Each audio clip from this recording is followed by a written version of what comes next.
Hello दोस्तों, कैसे हो? आपका स्वागत है त्रिपान स्टडी सेंटर में। आज जो हम करने जा रहे हैं क्लास 12 एनआईएस बोर्ड का बायोलॉजी का चैप्टर नंबर 26।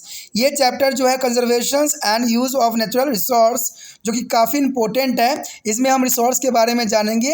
ये चैप्टर जो है कई मानने में कई क्लासों के बच्चों के लिए बहुत ही महत्वपूर्ण है, चाहे वो 10वीं क्लास के हो, 11वीं हो, 12वीं हो। ठीक है, अगर उनके सिलेबस में ये conservation and use of natural resource है तो ये जो टॉपिक है बहुत ही इम्पोर्टेंट होगा। दोस्तों, आपको पता है कि त्रिपान सेंटर बच्चों के हेल्प के लिए सदैव ही अग्रसर रहा है, इसलिए हिंदी इंग्लिश दोनों माध्यम में एक्सप्लेन किया जाता है और साथ में आपको डिस्प्ले भी हिंदी इंग्लिश में होता है, जो कि आपके लिए अत्यंत महत्वपूर्ण होता है, अमृत तुल्य होता है। तो इसी प्रकार जो है आप लाइक से सब्सक्राइब करते रहिए। लेकिन आपको पता है, चैप्टर स्टार्ट करने से पहले एक बात जो मैं हमेशा कहता हूँ, जिसको आपको सोचना भी चाहिए, विचार भी करना चाहिए और अमल तो करना ही चाहिए, वो ये है कि जब भी वीडियो देखिए पूरा देखिए, क्योंकि अधूरा जानकारी सदैव खतरनाक होता है। साथ में एक इंपॉर्टेंट बात ये भी रहता है, अगर आप पहली बार वीडियो देख रहे हो तो लाइक शेयर सब्सक्राइब करना मत भूलना, क्योंकि दोस्तों लाइक कीजिएगा तो बनाने वाले का मनोबल बढ़ता है, सब्सक्राइब कीजिएगा तो इससे ये होता है कि जब भी मैं कोई वीडियो डालूंगा उसका नोटिफिकेशन आपको समय रहते मिल जाएगा। और देखिए, शेयर का मतलब ये होता है कि आपके थ्रू ना जाने किन बच्चों को हेल्प मिल जाए, ये आप भी नहीं जानोगे, इसलिए जो है आप शेयर जरूर करो। ठीक है, व्हाट्सएप स्टेटस पे भी लगाओ। दोस्तों, एनएसएस सेंटर जो है कई मानने में बहुत से बच्चों के लिए हेल्पफुल है, चाहे वो 8th क्लास हो, 9th 10th 11th 12th हो, चाहे वो एनआईएस बोर्ड के बच्चे हों, ठीक है, चाहे बीए एमए के बच्चे हो, सभी क्लासों के लिए कुछ ना कुछ जो है त्रिपान एनएसएस सेंटर में उपलब्ध है। तो इसलिए आपके लिए ज़रूरी है कि आप सब्सक्राइब करके इसको चैनल को जो है सेव कर लो, नहीं तो बाद में अगर रिसर्च करोगे तो शायद आपको ये चैनल प्राप्त ना हो। तो इसलिए सोचना नहीं, विचार नहीं करना है, सब्सक्राइब करके जो है अपने पास सेव करना है। दोस्तों, ये तो बात था आपके लिए, लेकिन आप देखते हैं हमारा आज टॉपिक क्या है। Our next topic is energy resource. There is a most important topic here. We have already has been using different form of energy obtained from the various source of our daily activity like a cooking, heating and plumbing, transportations and lighting, etc. For example, the heat energy required for the cooking purpose is obtained from a firewoods and kerosene, oil, coal, electricity and the cooking gas is a LPG. LPG is a liquefied petroleum gas. There is a LPG liquefied petroleum gas here, and we use animal powder, house, block, etc. for transportation and for running manner or mechanical device like the Parisians wheels and the irradiation of the running and coals and for the excited to the oil from a oil seeds. The different form of this energy are obtained from the various source.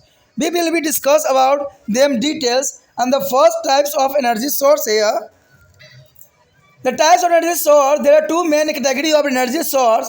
First is a conventional source of energy, which are easily available and has been is a use for a long time. And second is a non-conventional resource of energy that are other than to the usually are that are different from those of common practice. There is a here a summarize is a both about category energy resource. The various type of energy source here. Here is the conventional energy and non-conventional energy here. The first conventional non-conventional energy is a mostly fossil fuel is a found under to the ground. That is a mostly non-fossil fuels see above the ground, and their solar energy, hydro energy, wind energy, nuclear energy, hydrogen energy is such as geothermal energy and biogas. There is a non-conservation of energy. Example here the conventional non-renewable energy is a coal, oil, and natural gas. And the other side, the conventional renewable energy is a firewood, cattle dogs, and farm vegetable base and wood is a coal, etc. There is a conventional source of energy.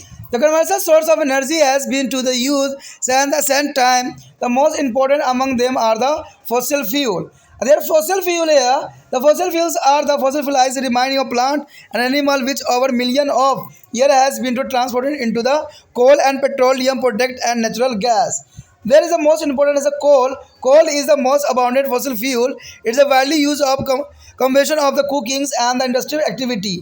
And there are different types of coal product such as the coal gas, coal tar, benzene, toluene, etc., which are the used for the various purpose. And next is The oil and the natural gas are formed from the plant and animal which one land in their tropical seas. And the oil is a petroleum is the source of countless and product. Apart from a petrol, diesel and other fuel is a petroleum products include a lubricant, waxes, solvents, dye, etc. The petroleum reserves are supposed to last to another 100 years or so. And the next is a natural gas. The natural gas is often found with the petroleum, the gas mainly containing of methylene, methanes, apart from to the serving and the fuel is a several industry. It is a beginning increasing use of domestical fuel in many countries, including India. United States of America is the largest producer as well as a consumer of national is a natural gas. And nowadays is the big cities and the town it is a began supplied through the pipeline which is a called to the piped natural gas mean PNP. Then natural gas also use a fossil run of the vehicles is known as the compressed natural gas means CNG. It is accepted as the economically and the less polluted fuel in for a transport. There is a liquefied petroleum gas, means LPG is a common cooking gas used in Indian homes. It is a mixture of the propane and the butane gas are kept under pressure in the liquid form. But they are born to the gaseous form. This gas is made available for a specific container and domestic as well as industrial use. It is a byproduct of petroleum refinerings. उसके पश्चात हमारे समक्ष है ऊर्जा संसाधन। देखिए ऊर्जा संसाधन भी बहुत इंपॉर्टेंट है। हम अनेकों स्रोत से प्राप्त विभिन्न प्रकार की ऊर्जा स्रोतों का अपने दैनिक क्रियाकलापों जैसे कि खाना पकाना, काम करने, खेत जोतने, यातायात, प्रकाश करने आदि के लिए उपयोग करते रहे हैं। उदाहरण के लिए पकाने के उद्देश्य के लिए हम ऊर्जा के लिए लकड़ी, केरोसिन तेल, कोयला, विद्युत एवं कुकिंग गैस, द्रव्य पेट्रोलियम गैस यानी एलपीजी, लिक्विड पेट्रोलियम गैस भी प्राप्त होता है। हम पशु जो है शक्ति, घोड़ा, बैल आदि का भी प्रयोग यातायात के सिंचाई और छोटे यांत्रिक उपकरणों के चलाने के लिए, जैसे खेती के लिए रहट यानी वेल्स चलाने के लिए, फिर तौलिए बीजों से तेल निकालने के लिए, कहू चलाने के लिए करते हैं, जो कि बहुत काफ़ी इंपॉर्टेंट भी था। कहते हैं ये जो है जो हम कहते हैं बैल हो, घोड़ा हो, कई मायने में इम्पोर्टेंट थे, लेकिन शायद इसके भी इम्पोर्टेंस आज के समय में ख़त्म हो गया है। अलग अलग प्रकार की ये ऊर्जाएं अलग अलग स्रोतों से प्राप्त होती है। हम इसका विस्तार से जानेंगे और जानेंगे कितने प्रकार के जो है ऊर्जा के संसाधन है। अगर देखा जाए तो ऊर्जा के स्रोत जो है दो प्रकार के होते हैं। एक होते हैं परंपरागत ऊर्जा स्रोत यानी कन्वेंशन सोर्स ऑफ एनर्जी। ये आसानी से उपलब्ध होते हैं और लंबे समय से प्रयोग में लाए जा रहे हैं। दूसरा जो है अपरंपरागत ऊर्जा स्रोत, कहते हैं गैर परंपरागत ऊर्जा स्रोत में जैसे non conventional source of energy. ये सामान्य रूप से व्यवहार में लाए जाने वाले ऊर्जा के अतिरिक्त स्रोत हैं। अब यहाँ पर हमारे समक्ष जो है विभिन्न प्रकार के ऊर्जा के स्रोत के बारे में हम चर्चा करेंगे और जानेंगे कि ये सोर्स कैसे प्राप्त होती है। देखिए यहाँ पर एक टेबल है जिसमें परंपरागत और नवकरणीय ऊर्जा दिखाया गया है और परंपरागत नवीकरणीय ऊर्जा और गैर परंपरागत ऊर्जा के स्रोत। अगर देखा जाए परंपरागत और नवीकरणीय ऊर्जा के स्रोत देखा जाए तो अधिकांश जीवाश्म ईंधन भूमि के भीतर पाए जाते हैं, उदाहरण कोयला, तेल, प्राकृतिक गैस आदि। और परंपरागत नवीकरणीय ऊर्जा देखा जाए तो ये भूमि के ऊपर अजीवाश्म ईंधन के रूप में पाए जाते हैं, उदाहरण के लिए लकड़ी, गोबर, कृषि, वनस्पतिक अवशिष्ट, लकड़ी का कोयला आदि। अगर गैर परंपरागत ऊर्जा के स्रोत में देखा जाए तो इसमें सौर ऊर्जा आ जाता है, जलीय ऊर्जा आ जाता है, पवन ऊर्जा, नाभिकीय ऊर्जा, हाइड्रोजन ऊर्जा, भूमतापीय ऊर्जा और भी बहुत है जो कि बहुत काफ़ी इंपॉर्टेंट यहाँ रखता है। यहाँ पर सबसे पहले आता है परंपरागत ऊर्जा के स्रोत। पहले हम परंपरागत ऊर्जा स्रोतों की चर्चा करते हैं। इसका उपयोग प्राचीन काल से ही होता आ रहा है। उनमें बहुत से सबसे महत्वपूर्ण स्रोत जो है जीवाश्म ईंधन है। अंत हम जीवाश्म ईंधन के विषय में विस्तृत रूप से जानकारी प्राप्त करेंगे। तो सबसे पहले हमारे पास आता है फॉसिल फ्यूल यानी जीवाश्म ईंधन। कहते हैं जीवाश्म ईंधन पादपों एवं जंतुओं के जीवाश्मिक अवशेष है जो लाखों वर्ष में कोयला और पेट्रोलियम उत्पाद के प्राकृतिक गैस में रूपांतरित हुए हैं। लेकिन दोस्तों कहते हैं जीवाश्म ईंधन को बनने में लाखों करोड़ों साल लगा था। कहते हैं लाखों करोड़ों साल, आपने डायनासोर के बारे में जाना ही होगा। कहते हैं अगर मान लीजिए उसी प्रकार के जीव जंतु रहे हों और किसी कारणवश वो मर गए तो उनके बॉडी में जो होता है तेल होता था और ये तेल जो है धीरे धीरे अपघटित होके कोई जो है पेट्रोलियम और तेल के रूप में कन्वर्ट हो गया, जिसको हम आज जो है आश्वन विधि द्वारा विभिन्न तापों पे जो है इनको अलग अलग फॉर्म में करते हैं। कहते हैं अगर कच्चा तेल जो है नॉर्मली होती है उसमें ही पेट्रोल, उसी में डीजल, उसी में केरोसिन और उसमें कोल तार प्रेजेंट होता है, तो इसको आश्वन विधि द्वारा जो है हम अलग अलग करते हैं, लेकिन इसको बनने में लाखों करोड़ों साल लग गया। पादप में भी ऐसे ही हुआ। मान लीजिए कि कहते हैं कि बहुत जल्दी आग लग जाता है वनों में, तो हो सकता है उस समय भी वनों में आग लगा हो और सारे वन जल के राख हो गए हों। तो जब वन जल जाते हैं और अध जला वन जो होती है और लाखों साल धरती के अंदर दब जाती है, तो इसमें जब प्रेशर पड़ता है तो ये कोयला के रूप में जो है कन्वर्ट हो जाता है, यानी ये कठोर हो जाता है और ये जो है बंजर बन जाती है। तो इसको बनने में लाखों करोड़ों साल लगा है। अब देखिए जिस प्रकार से हम इन चीज़ों का इस्तेमाल कर रहे हैं और ये अपने ख़त्म होने के कगार पे आ गया है, तो आप कैसे इसको बना सकते हो, सोचने वाली बात है। इसको बनने में जब लाखों करोड़ों साल लग जाते हैं, तो लाखों करोड़ों साल हम कैसे इसको संरक्षित करेंगे और कैसे इसको बचा के रखेंगे, शायद ये संभव नहीं है। आगे है कोयला। तो क्या कोयला जो है सबसे प्राचीन जीवाश्म ईंधन है। यह पकाने व औद्योगिक गतिविधियों में दहन के लिए प्रयुक्त होती है। कोयले के अनेक उत्पाद हैं, जैसे कोयला गैस, कोल तार, बेंजीन, टाइगलिन्स आदि अनेक कार्य के लिए ये उपयोग किया जाता है। उसके पश्चात है तेल एवं प्राकृतिक गैस। देखिए, ऑयल और नेचुरल गैस जो होती है उन पादपों व जंतुओं से बनती है जो किसी समय उष्णकटिबंधीय समुद्र में रहते थे। तेल या पेट्रोलियम अनियमित उत्पादों के स्रोत रहे हैं, जैसे पेट्रोलियम, डीजल, अन्य ईंधनों के अलावा पेट्रोलियम उत्पादों में स्नेक यानी लुब्रिकेंट, मोम, विलायक, रजक, डाई आदि भी आते हैं। पेट्रोलियम भंडार आगामी करीब कहते हैं 100 वर्षों या कुछ अधिक समय तक चल पाएंगे, उसके बाद ये सदैव के लिए ख़त्म हो जाएंगे। कहते हैं कि प्राकृतिक गैस अक्सर पेट्रोलियम के साथ पाई जाती है। इस गैस में मुख्यतः मीथेन पाई जाती है। विविध उद्योगों में ईंधन के रूप में प्रयोग होने के साथ साथ भारत सहित अनेक देशों में घरेलू ईंधन के रूप में भी इसका उपयोग बढ़ता ही जा रहा है। संयुक्त राष्ट्र अमेरिका प्राकृतिक गैस का सबसे बड़ा उत्पादक देश होने के साथ साथ सबसे बड़ा उपभोक्ता देश भी है। अब देखिए, अमेरिका जो है ये सबसे अधिक उत्पादक भी करता है और सबसे अधिक उपभोग भी करता है, तभी तो यहाँ के जो कहते हैं विश्व में अमेरिका सबसे ऊपर बना पड़ा है। आजकल बड़े शहरों और कस्बों में गैस पाइपलाइनें द्वारा भेजी जा रही है, जिसे सीएनजी यानी पाइप नेचुरल गैस यानी पाइप नेचुरल गैस के नाम से जाना जाता है। कहते हैं प्राकृतिक गैस वाहनों को चलाने के लिए भी ईंधन के रूप में प्रयोग होता है। इसे संपीड़ित प्राकृतिक गैस यानी कंप्रेस नेचुरल गैस भी कहते हैं। ठीक है, इसे परिवहन के लिए जो है मित व्यय यानी सस्ते एवं कम प्रदूषण फैलाने वाले ईंधन के रूप में आज उपयोग किया जा रहा है। तो ये बहुत इंपॉर्टेंट है। कहते हैं कंप्रेस नेचुरल गैस जो होती है सीएनजी का बहुत इंपॉर्टेंट उपयोग है। जहाँ पर ये सस्ता है वहाँ पर जो है इसका प्रदूषण भी नहीं फैलता है। कहते हैं द्रवीय पेट्रोलियम गैस जो भारतीय घरों में सामान्य उपयोग किया जाने वाला खाना पकाने की गैस है। यह प्रोपेन और ब्यूटेन गैसों का मिश्रण है, यानी प्रोपेन CH4 का जो है ये मिश्रण है। इसे उच्च दाब पर द्रवीकृत अवस्था में रखा जाता है, लेकिन यह गैस अवस्थाओं में जलती है। इस गैस के घरेलू उद्योग उपयोग के लिए एक विशेष बर्तन यानी कंटेनर में उपलब्ध कराया जाता है। यह पेट्रोलियम प्रकृत सलाहों का एक उत्पाद यानी बाय प्रोडक्ट होता है, जो कि बहुत काफ़ी इम्पोर्टेंट भी है। So our next topic is a non-conventional source of energy. There is the most important here. We have already learned now about the conventional source of energy, whether it is the renewable and non-renewable. Coal is oil, and which are the fast depleting and will be not be last long. There were great utilize of the non-conventional source of energy. Is the solar, winds, hydro, as a geothermal, etc. will be have to be used. The first is a solar energy. The solar energy is the ultimate source of all energy on the earth. The fire-burning coals, oil, or the natural gas are the product of the plant and other organism which has used solar energy for the synthesis of organic molecules during to photosynthesis. And even today, it will be turn out to be the most important answer to the problem of energy aspect of nuclear energy. The solar energy has been flowing advantage here. The first of all is it is abounded, it is a everlasting, and is available to almost everywhere, and is free from political barriers. That is the most important here.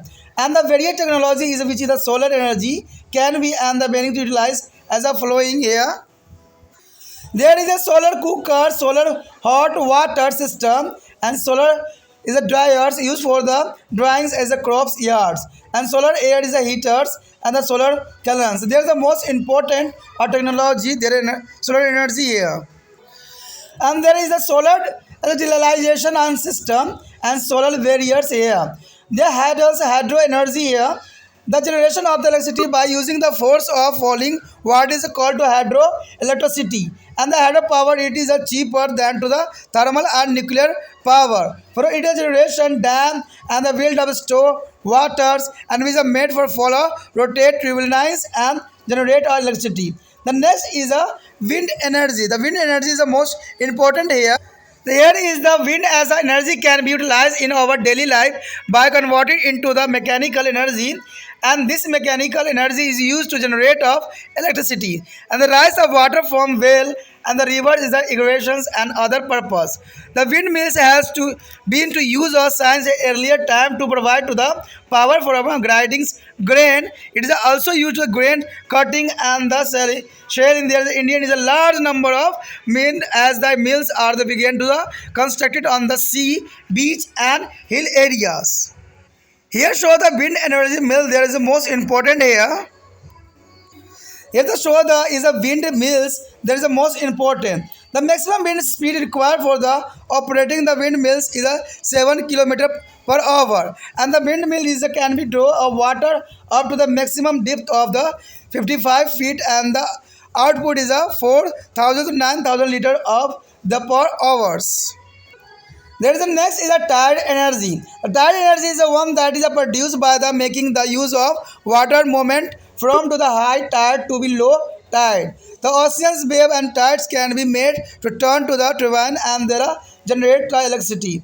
And the area where rivers flow into the sea experience waves and tides and the electricity and can be generated there. It has a much potentially as you know we have to a large is a coastal line is a major river system in our country, and electricity can be generated on a large scale from the wave and tide. Then next is nuclear energy. The nuclear energy is the fifth number that a radioactive element like uranium and thorium disintegrated or spontaneous releasing of large quantity of energy. This energy can be trapped to the produce of electricity, and 25% of world thermal reserves are found in our country, which can be utilized to generate electricity. Most advanced countries has been nuclear power station. We do have some in India, for example, Tarapura, Maharashtra, is a Kalpakaram, is a Tamil Nadu, and Aurora is a Uttar Pradesh, and Kota is Rajasthan. Approximately 3% of Indian electricity come from the nuclear power, and about 25% are expected to the come by the 2050. And the installation of the cost of nuclear power stations are very high, but maintains a cost of relative low. If not be carefully maintaining, this also have a inherent the risk of the causing a radioactive pollution. There is a very dangerous as a radioactive pollution here. The next is the hydrogen energy. There hydrogen energy is the most important here. The hydrogen is the primary fuel for the hydrogen based fuel cell and power plants. The power can be generated from the industrial and incidentals and transport purpose by using of hydrogen. Then next is a geothermal energy. Here the geothermal energy, this is the energy derived from to the heat in the interior of the earth. In the volcanic region is spreading and the fountain of the hot water is called geysers and are commonly found. This eruption of the hot steaming is water can be used. They are turned turbines and produce electricity in the geothermal power plants. In this matter called water is allowed to be seeps and through there are figures and in the rocks till of the reaches there is a hot rock in the lower layer, and the water get heated and the get converted into the steam which force out their surface to be used in the power generation. Besides this is a preheated steam of the hot spring can be also generate electricity, and there are 46 hydrothermal area in India, and where the water temperature normally exceed 150 degrees centigrade. The electricity can be generated from this hot spring. There's a next is a biogas. Biogas is another form of non-conventional energy. Is a biogas. It is produced by the microbial activity on the cattle ducts in the specialized ordinary tank of called to the digester, and there are mixture of the water and cattle dunks in the void in this digester where is a anaerobic is a decomposition and take place and the biogas is generated. This gas contain a 55 to the 70% methylene and which is inflammable, and it is generally used of cooking gas and for a generation of electricity, and the best left in the tank after the generation of biogas is used of manure. Thus the bio is a plant provide us the both the fuel and the manure biogas plant and becoming a very popular in the rural India. And there are two types of biogas plant. The familiar types gas plant, these are small and used usually by the a family, and community types gas plant, these are large and used by the larger rural population. And the next is here a biofuel. You know it is a very well that a fossil fuel has been to the main source of energy from the transportation and industries for a more than a century, and the rapidly consumption has been dipped for the survival of the fossil fuel. There are fast depletion and the non-renewable nature has sent all alarm to the look for the alternative fuel. Among the fuel is the consumption of the liquid fuel is the highest, so there is a time to the identify potential plant and a species as a source of liquid hydrocarbons and the substitute for the liquid fossil fuel. The hydrocarbon present in the such a plant can be converted into the petroleum hydrocarbon. This liquid is hydrocarbons is the biofuel, and the plants producing it is called to the petro plants, and the plant species is a Jatapora is a Coryphus is the most is a suitable ones. Which yards the biodiesels, the Indian Oil is a corporation for the carrying out of experimental for preparation of the biodiesels for the various is a vegetable oil extract from to the rice, bran, plum, and carragea and the sunflower, etc. And there are advantages of biodiesel. The biodiesel has a several advantages. Some of these are given below. It is agriculture-based fuel or substitute. It can be made from both vegetable oil, animal, and the fats. It can be used without a major modification in the engines. It does not be need a separate infrastructure for the storage of delivered, and the handle lining biodiesel are safer. And the planting of Jatapora chorus will be utilized of best land in our country. And there it is a combination of the emit less carbon monoxide, sulfate, and unbonded hydrocarbon, and the particulate matter thus is the reduced air pollution. तो यहाँ पर अत्यंत महत्वपूर्ण बात आ गया है गैर परंपरागत ऊर्जा स्रोत। देखिए हमें जो है पुण्य नवीकरणीय और अपूर्ण नवीकरणीय दोनों प्रकार के परंपरागत ऊर्जा स्रोतों के विषय में पूर्व ज्ञान है। ये दोनों स्रोत जो है तेजी से कम होते जा रहे हैं और इसमें डिप्लेटिंग्स कहते हैं, हर्ष उन्मोचक कहलाता है और ये अधिक समय तक नहीं रह सकते हैं।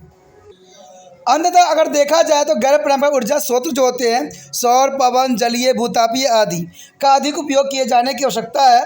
हम इनमें कुछ ऊर्जा स्रोतों के बारे में यहाँ चर्चा करेंगे। सबसे पहले तो देखिए बात यहाँ जानना सबसे इम्पोर्टेंट ये रहेगा कि अगर पेट्रोलियम डीजल आने वाला समय में ख़त्म हो जाएगा तो हम किस पे आधारित हो सकते हैं, हमारे लिए सोर्स ऊर्जा का क्या होगा। तो यही बात जानने के लिए हमने जो यहाँ पर देखेंगे कि ऐसा बहुत चीज़ें हैं जो हमारे गैर परंपरागत ऊर्जा स्रोत के रूप में कार्य कर सकते हैं, जैसे सौर, पवन, जलीय, भूतापीय। ये बहुत से साधन हैं जो कि काफ़ी इम्पोर्टेंट और काफ़ी ज़रूरी भी है, क्योंकि इनके बिना शायद हमारा जो है अस्तित्व न रहे, लेकिन फिर भी हमें कुछ ना कुछ तो सोचने की आवश्यकता अवश्य ही पड़ेगी। कहते हैं सौर ऊर्जा यानी सौर एनर्जी आ गई सबसे पहले। कहते हैं सौर ऊर्जा पृथ्वी पर सभी प्रकार की ऊर्जाओं का आधारभूत स्रोत माना गया है। लकड़ी, कोयला, तेल या प्राकृतिक गैस पादप या अन्य जीवों में उत्पाद है जिन्होंने कभी और सौर ऊर्जा को जो है प्रकाश संश्लेषण की क्रियाओं के दौरान कार्बनिक अणुओं के निर्माण में उपयोग किया गया था। आज भी यह नाभिकीय ऊर्जा के अलावा अन्य ऊर्जा समस्याओं के समाधान का महत्वपूर्ण विकल्प हो सकता है, और सौर ऊर्जा के कुछ लाभ भी हैं जो यहाँ दिया गया है। देखिए सबसे पहली बात तो यही आती है कि यह प्रचुर मात्रा में उपलब्ध है, यह सदैव चलने वाली है यानी ख़त्म कभी भी नहीं हो सकती। यह लगभग सभी स्थानों पर उपलब्ध है, यह राजनीतिक बाधाओं से मुक्त है, यहाँ पर राजनीतिक भी नहीं की जा सकती। जिन विभिन्न तकनीकों को सौर ऊर्जा का उपयोग की जा रही है और किया जा रहा है कहते हैं इस प्रकार है। सौर कुकर हो गया, ठीक है, सौर उसमें जलतंत्र यानी सोलर हॉट वाटर सिस्टम। उसके पश्चात देखा जाए तो सौर शुष्क यानी सौर ऊर्जा से सूखने वाला फसलों की पैदावार सुखाने के लिए प्रयोग होता है, और यह सौर वायु उष्मक यानी सोलर एयर हीटर सौर भट्टी, सौर किल्स एंड सौर जो है नवीकरणीय संयंत्र, सोलर डिक्लेरेशन एंड सिस्टम, सौर बैटरियाँ। तो जैसे कि चित्र में भी आप देख सकते हो कि ये कितने फ़ायदेमंद और कितना ज़रूरी आज के समय के लिए बन गया है। जहाँ पर हमारा जो है जो कोयला पेट्रोलियम ख़त्म हो रहा है, वहाँ पर जो है हमारे कोई विकल्प स्रोत के रूप में हमारे समक्ष ये आ खड़ा हुआ है। कहते हैं उसके पश्चात जो है जल विद्युत यानी जल ऊर्जा, हाइड्रोल पावर। देखिए, गिरते पानी का जो है बल का प्रयोग करके प्राप्त किया गया ऊर्जा जल विद्युत या जलीय विद्युत शक्ति या हाइड्रोल पावर कहलाता है। यह तापीय और नाभिकीय ऊर्जा की तुलना में सस्ती होती है और इसके उत्पादन के लिए जल के भंडारण हेतु बांध बनाए जाते हैं। जैसे आपको पता है कि भाखड़ा बांध जो है सबसे बड़ा है, जिसमें जो है बिजली बनाने के लिए उपयुक्त किया जाता है, जिसे बिजली उत्पादन के लिए टरबाइन घुमाने के लिए किया जाता है।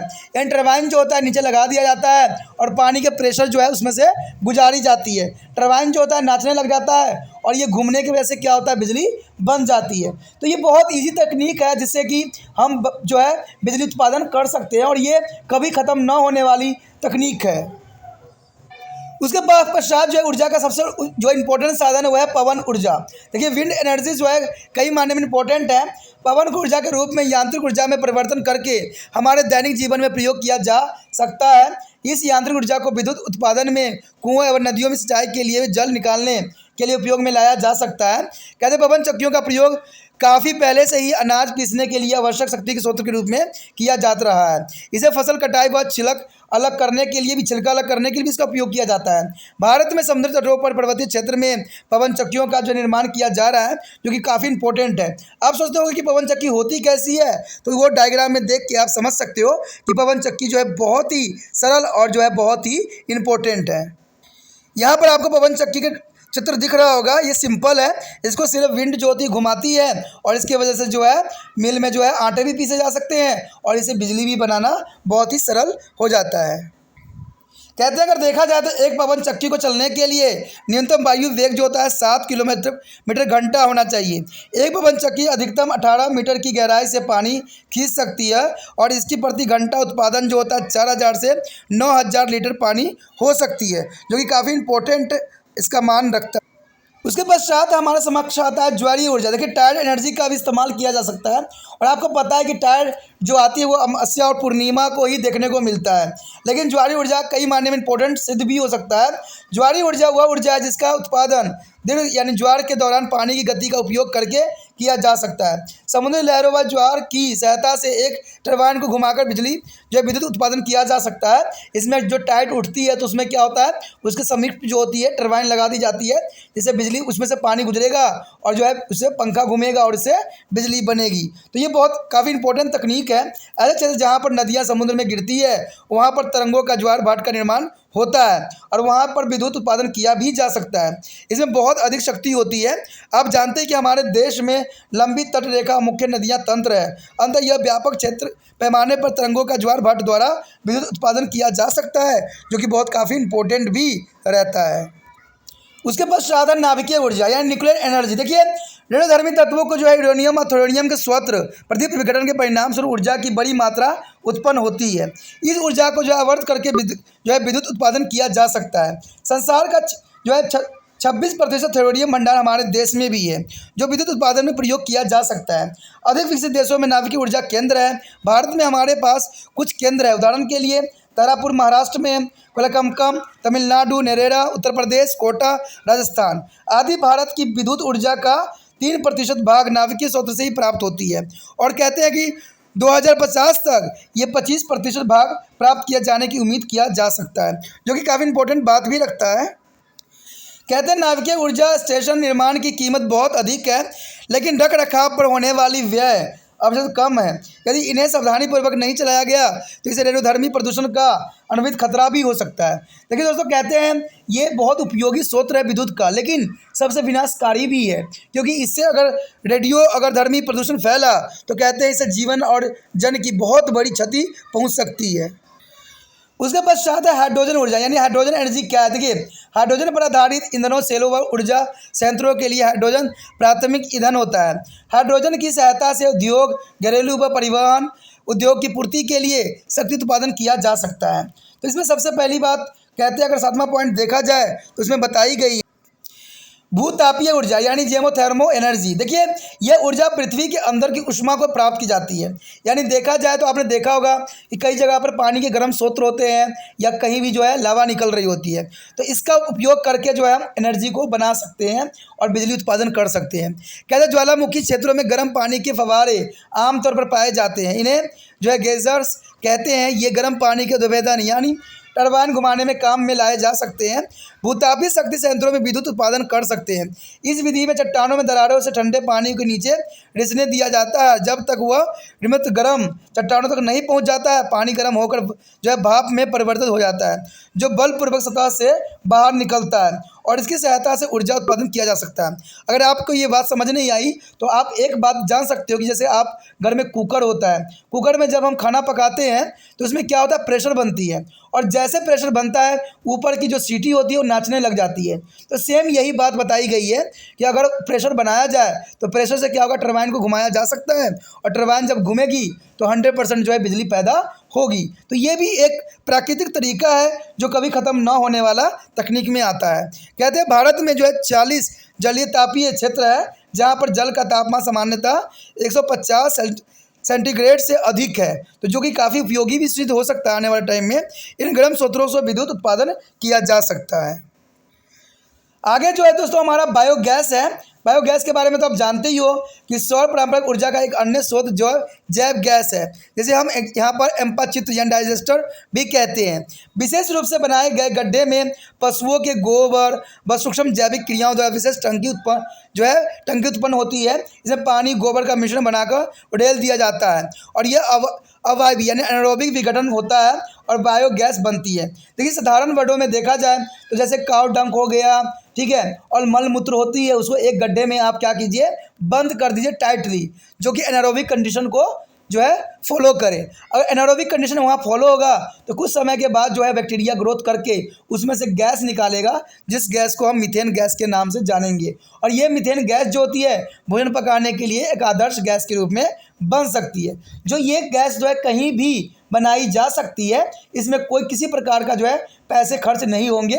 इसमें सिर्फ खर्च भी होंगे तो एक गड्ढा बनाने में या एक जो है टाइट कंटेनर बनाने में पैसे खर्च हो सकते हैं। कहते हैं अगर 55 से 70% मीथेन गैस होती है जो ज्वलनशील होती है और ये सामान्यतः खाना पकाने वाले गैस के रूप में उपयोग किया जा सकता है। बायोगैस के निर्माण के लिए पश्चात टैंक में बचा अपशिष्ट खाद के रूप में भी प्रयोग किया जा सकता है। अब देखिए इसमें क्या हो गया, कहते हैं ना वही हो गया, आम का आम और गुठली का दाम निकल जाएगा। यानी इससे अगर मल मूत्र गोबर को अगर इकट्ठा करके टैंक में रखते हो, इससे जो है मीथेन गैस तो बनेगी ही बनेगी। बाद में जब इसके गैस खत्म हो जाएंगे तो आप क्या कर सकते हो, इनको जो है खेतों में खाद के रूप में उपयोग भी कर सकते हो। तो वही बात हो गया ना कि जो है गुठली के दाम निकल गए आपके। आम तो आपने खा लिया, गुठली से भी दाम निकल गया। तो ये बहुत काफ़ी इंपॉर्टेंट और बहुत ही सुचारू और सुलझा हुआ तकनीक है जिसको आप कहीं भी उपयोग कर सकते हो, आप स्वयं भी बना सकते हो इसको। अंततः बायोगैस संयंत्र में हमें ईंधन व जो है खाद दोनों प्राप्त हो जाती है। तो बायोगैस संयंत्र भारतीय गाँव में काफ़ी लोकप्रिय भी है और जैव गैस संयंत्र को 2 प्रकार के यहाँ पर है।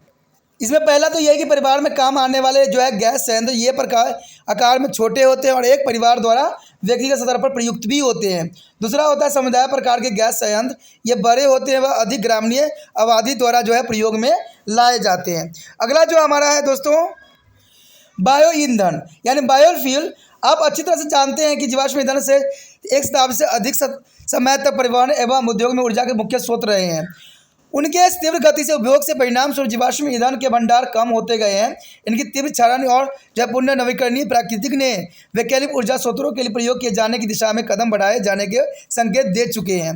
इसलिए द्रव्य जैव ईंधन के स्थान पर अब जो है हाइड्रोकार्बन को पेट्रोलियम हाइड्रोकार्बन में बदल दिया गया है और दबे पेट्रोलियम गैस ईंधन और इनका उत्पादन करने वाले पादपों को जो है पैटो प्लांट्स कहा जाता है। ये फ्लोरविसिया यानी इनोवेसिया क्लोपेडियस और एपोसाइसेसिस यानी एक्टिकोसिस और कैनवोलोबिलेसिस एवं सपोटेलिस जो है कूलों के पादप हैं जो टेट्राफोरकस प्रजाति के पादप सर्वाधिक प्रयुक्त होते हैं। इनमें जो है बायोडीजल प्राप्त होता है और भारतीय तेल निर्माण इंडियन ऑयल कॉरपोरेशन धन की भारी तार कर्जिलिया सूरजमुखी आदि अनेक वनस्पति तेलों में जो है बायोडीजल के निर्माण का उपयोग हो रहा है। अब देखिए बायोडीजल का लाभ क्या है। यह एक कृषि आधारित ईंधन का विकल्प है। यह वनस्पति तेल या पशु वसा दोनों से बनाया जा सकता है। इन ईंधनों में बिना प्रमुख बदलाव किए ही प्रयोग किए जा सकते हैं।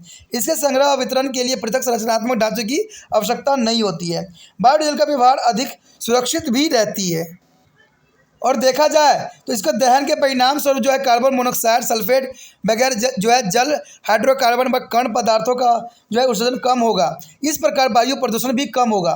तो ये सारे जो हैं बहुत ही सुचारू और सुलझी हुई तकनीक है जिससे हम जो है पर्यावरण को प्रदूषण से बचा भी सकते हैं और हमारे जो है ईंधन के स्रोत भी ख़त्म नहीं हो सकते।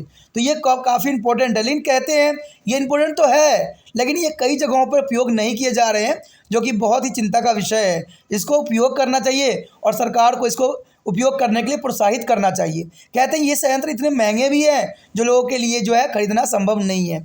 अब देखिए यहाँ पर अगर लिया जाए सौर पैनलों की बात किया जाए तो सौर पैनल हर एक व्यक्ति लगाना चाहता है क्योंकि ये धूप से जो है यहाँ घर की सारी जो है इंस्ट्रूमेंट चलती है। लेकिन ये इतने महंगे हैं कि शायद जो है आम बंदों के लिए इसको इंस्टॉल करना काफ़ी महंगा साबित होता है। तो लोग भी इससे पीछे हट रहे हैं। तो सरकार को चाहिए कि जो चीज़ प्रकृति के फेवर में है और नेचुरल है उसको कॉस्ट भी कम हो और जो है इसको लोगों को लगाने के लिए प्रोत्साहित भी किया जाए। तो ये काफ़ी इम्पोर्टेंट होता है और ये पर्यावरण के लिए हितैषी के रूप में कार्य कर सकता है। दोस्तों इसी के साथ हमारा ये टॉपिक ख़त्म हो जाता है। आगे का टॉपिक अत्यंत महत्वपूर्ण है तो उसको देखना मत भूलिएगा। उसमें जो है हम और भी जानेंगे और समझेंगे। आप इसी तरह त्रिपाठी सेंटर को लाइक, शेयर, सब्सक्राइब करते रहिए। और एक काम जो आपको नहीं भूलना है वो ये है कि यूट्यूब पे जो आपको शेयर का लिंक होगा उसको दबाना है और व्हाट्सएप स्टेटस पे जो है कॉपी करके पेस्ट कर देना है।